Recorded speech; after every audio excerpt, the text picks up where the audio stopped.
നമസ്തേ. കഥകളി സാഗരത്തിലേക്ക് സ്വാഗതം. ഇന്ന് കലയരങ്ങിൻ്റെ ദിവസമാണ്. ഞാനൊരു സാഹിത്യ ചിന്തയിലാണ്. ഞാൻ നിങ്ങളോട് വാക്ക് പറഞ്ഞിട്ടുണ്ടല്ലോ, ഭജഗോവിന്ദത്തിൻ്റെ ശ്ലോകങ്ങൾ എനിക്കറിയണ പോലെ ഞാനൊക്കെ ഒന്ന് വ്യാഖ്യാനിച്ച് തരാമെന്ന്, ഒന്ന് മനസ്സിലാക്കാമെന്ന്. ഭജഗോവിന്ദം ഭജഗോവിന്ദം നമ്മൾ കേട്ടിട്ടുണ്ട്. ഭജഗോവിന്ദം മൂഢമതയെന്ന് കേട്ടിട്ടുണ്ട്. പക്ഷെ അതിൻ്റെ പുറകെ വരുന്ന മറ്റ് ശ്ലോകങ്ങൾ നമുക്ക് അതുപോലെ സുപരിചിതമല്ല. പക്ഷേ നമുക്കിപ്പോൾ അതൊന്ന് മനസ്സിലാക്കാം, അത്രേ ഉള്ളൂ. അപ്പോൾ ആദ്യം 2 ശ്ലോകങ്ങൾ ഞാൻ പറഞ്ഞു. എന്താണ്? ഗോവിന്ദനെ ഭജിക്കൂ. നമുക്ക് മരണകാലത്ത് ഗോവിന്ദൻ മാത്രമേ ഉള്ളൂ, ആ ഒരു ദൈവവിചാരം മാത്രമേ ഉള്ളൂ. ഗോവിന്ദനെ ഭജിക്കൂ വെച്ചാൽ ദൈവത്തെ ആരാധിക്കുക. 2ാമത്തെ ശ്ലോകത്തിൽ പറഞ്ഞത് എന്താണെന്നറിയാമോ? വിത്തം തേന വിനോദയ ചിത്തം. വിത്തം, ധനം നമുക്ക് സന്തോഷം തരുന്നു. വിനോദയ ചിത്തം, മനസ്സിന് നമുക്ക് സന്തോഷം തരുന്ന ആ വിത്തം അതെങ്ങനെയായിരിക്കണം? നിജകർമ്മോപാത്തം, നമ്മൾ ചെയ്യുന്ന കർമ്മത്തിൻ്റെ പ്രതിഫലമായി ലഭിക്കുന്ന ധനം കൊണ്ട് നമ്മൾ തൃപ്തിപ്പെട്ട് ജീവിച്ചാൽ നമ്മുടെ മനസ്സിനും സന്തോഷം കിട്ടും. അതാണ് 2ാമത്തെ ശ്ലോകത്തിൻ്റെ. 3ാമത്തെ ശ്ലോകം ശങ്കരാചാര്യർ നമ്മളെ ഉപദേശിക്കുകയാണ്. സാധാരണക്കാരായവർക്ക് പറഞ്ഞു കൊടുക്കുന്ന ഉപദേശങ്ങളാണ് കേട്ടോ. നാഭീസ്തനഭര നാഭീദേശം, നാഭീസ്തനധര നാഭീസ്തനഭര നാഭീദേശം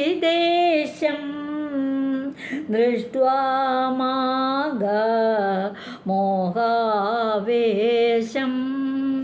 ദൃഷ്ട്വാ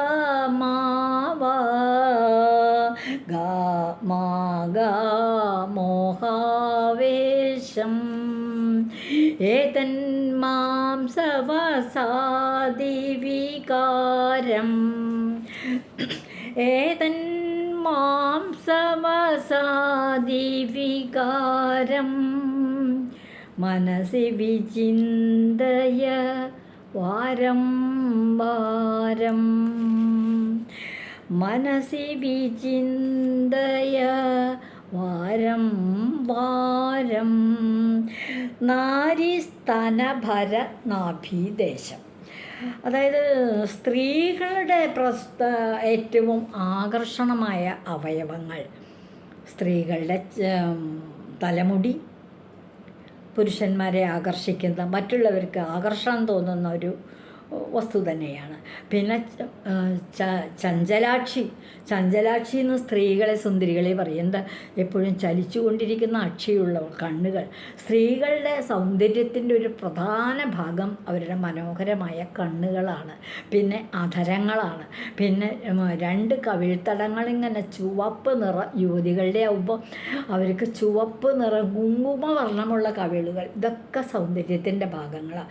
അവിടെ നിന്ന് ഇങ്ങോട്ട് പോകുന്ന മാറാണ് ഒരു സ്ത്രീയുടെ ചന്തം, സ്ത്രീയുടെ സൗന്ദര്യം നിർണയിക്കുന്നതിൻ്റെ മുഖ്യ പങ്കും. സ്തനം, മുല അത് ഇങ്ങനെ പലർക്കും പല വിധത്തിൽ. ആരും സ്ത്രീകളുടെ കാമാവേശം വരുന്ന ഏതൊരു പുരുഷന്മാരും സ്ത്രീകളുടെ കണ്ണിലേക്ക് നോക്കുന്നതിന് പകരം മാറിലേക്ക് നോക്കുന്നൊക്കെയാണ് ഓരോരുത്തർ പറയുന്നത്, കവികളൊക്കെ പറയുന്നത്. ഇവിടെ അതാണ് പറയുന്നത്. ഈ കാണുന്ന നാഭീസ്തനഭര നാഭീദേശം, പൊക്കിൾക്കൊടിയുടെ നാഭി എന്ന് പറഞ്ഞാൽ പൊക്കിൾക്കൊടി. അപ്പോൾ സ്ത്രീകളുടെ മാറും, അത് കഴിഞ്ഞ് ഒട്ടിയ വയറും ആ പൊക്കിൾക്കൊടിയുമൊക്കെ സുന്ദരികളായ സ്ത്രീകളുടെ അതിമനോഹരമായ ലക്ഷണങ്ങളാണ്. ഇതൊക്കെ ആചാര്യന്മാർ ദൃഷ്ട്വാ മാഗ മോഹാവേശം, ഇതൊക്കെ കാണുമ്പോൾ തന്നെ നമ്മുടെ മനസ്സിൽ ഒരു മോഹം വരും, ആവേശകരമായ മോഹമുണ്ടാകും. സ്ത്രീകളുടെ സൗന്ദര്യം ആസ്വദിക്കുന്നവരെ ഈ അവയവങ്ങളിലൊക്കെയാണ് ശ്രദ്ധിക്കുക. നാഭിയും സ്തനവും ഒക്കെയാണ്, കണ്ണുകളും ഒക്കെയാണ്. പക്ഷേ ആചാര്യൻ പറയുക, ഏതന്മാം സവസാദി വികാരം, ഏതന്മാം സവസാദി വികാരം. അതായത് ഇത് മാംസം, കൊഴുപ്പ്, പിന്നെ ഇതുകൊണ്ടൊക്കെ ഉണ്ടാക്കിയിട്ടുള്ള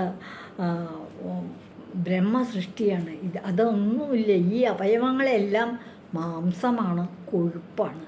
അല്ലാതെ കാണുന്ന ഈ മനോഹാരിതയ്ക്ക് തക്ക വിധത്തിൽ അതിനങ്ങനെ ഒരു സൗന്ദര്യമൊന്നുമില്ല എന്നാണ് പറയുന്നത്. ഇത് മാംസം, കൊഴുപ്പ് മുതലായവ കൊണ്ട് ചേർന്നുണ്ടായതാണ്. എപ്പോഴും മനസ്സിലത് വിചാരിക്കണം. യാതൊരു വിധത്തിലുള്ള മോഹങ്ങളും ഈ അവയവങ്ങൾ ദർശിക്കുമ്പോൾ നിൻ്റെ മനസ്സിൽ ഉണ്ടാകരുത് കേട്ടോ മനുഷ്യ, മൂഢ. ഒരു സ്ത്രീയെ അങ്ങോട്ട് കാണുമ്പോൾ അടിമുടി അങ്ങോട്ട് ശ്രദ്ധിക്കുക, മാറ് പ്രത്യേകം ശ്രദ്ധിക്കുക, നാഭീദേശം വളരെ മനോഹരമായിട്ട് വീണ്ടും വീണ്ടും കാണാൻ ആഗ്രഹിക്കുക. ഇത്തരത്തിലുള്ള മോഹങ്ങളൊക്കെ വെറുതെ, അതിലൊന്നും ഒരു കാര്യമില്ല. സാധാരണ കൊഴുപ്പ്, മാംസം, ഇത് രണ്ടും കൊണ്ട് രൂപം കൊണ്ടതാണ്. ഇത് നീ മനസ്സിൽ വിചാരിക്കണം. വല്ലാതെ ആവേശം വച്ച് അതിൻ്റെ പുറകെ നടക്കരുത് എന്നുള്ളൊരു ഉപദേശമാണ് ഈ ശ്ലോകത്തിലൂടെ.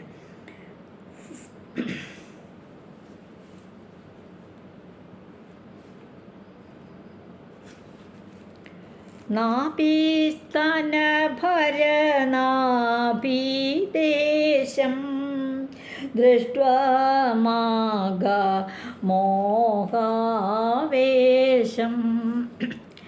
ഏതന്മാംസവസാദിവികാരം മനസി വിചിന്തയ വാരം വാരം. മനസ്സി വിചിന്തയ, മനസ്സിൽ ഇത് തന്നെ മനസ്സിലാക്കണം. വെറും മാംസവും കൊഴുപ്പും മാത്രം, അല്ലാതെ ഇത്ര ആകർഷണം തോന്നാൻ പാകത്തിന് അവിടെ ഒന്നുമില്ല എന്ന് നീ മനസ്സിലാക്കണം മൂഢ. ഇതാണ് ആചാര്യസ്വാമികൾ പറയുന്നത്. ഭജഗോവിന്ദത്തിലെ 3-ാമത്തെ ശ്ലോകമാണ് ഇന്ന് വായിച്ചത്. അടുത്ത ശ്ലോകം നമ്മൾ അടുത്ത സാഹിത്യചിന്തയുടെ ദിവസത്തിൽ പറയുന്നതായിരിക്കും. ഇതുവഴി വന്നാലും ഇത്തിരി നേരമിരുന്നാലും കഥകൾ കേട്ടാലും കളിയായി പറയും കഥയാണേ, കാര്യം പറയും കഥയാണേ. ഞാൻ നിങ്ങളുടെ മാലതി ചേച്ചി.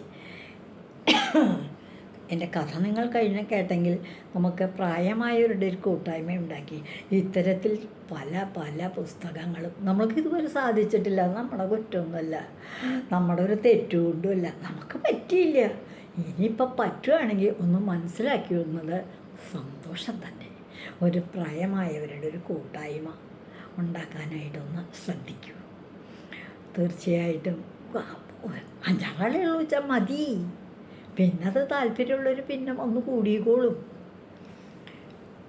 എല്ലാവർക്കും എൻ്റെ ഈ ചാനൽ മറ്റുള്ളവർക്ക് പറഞ്ഞു കൊടുക്കും. നിങ്ങളിത് കേൾക്കുന്നവർ ഈ ഭജഗോവിന്ദം ഇതിൽ നോക്കിയിട്ട് ഈ പറയുന്നത് ഒന്ന് അയച്ചു കൊടുക്കും, മറ്റുള്ള കേൾക്കട്ടെ. നന്ദി.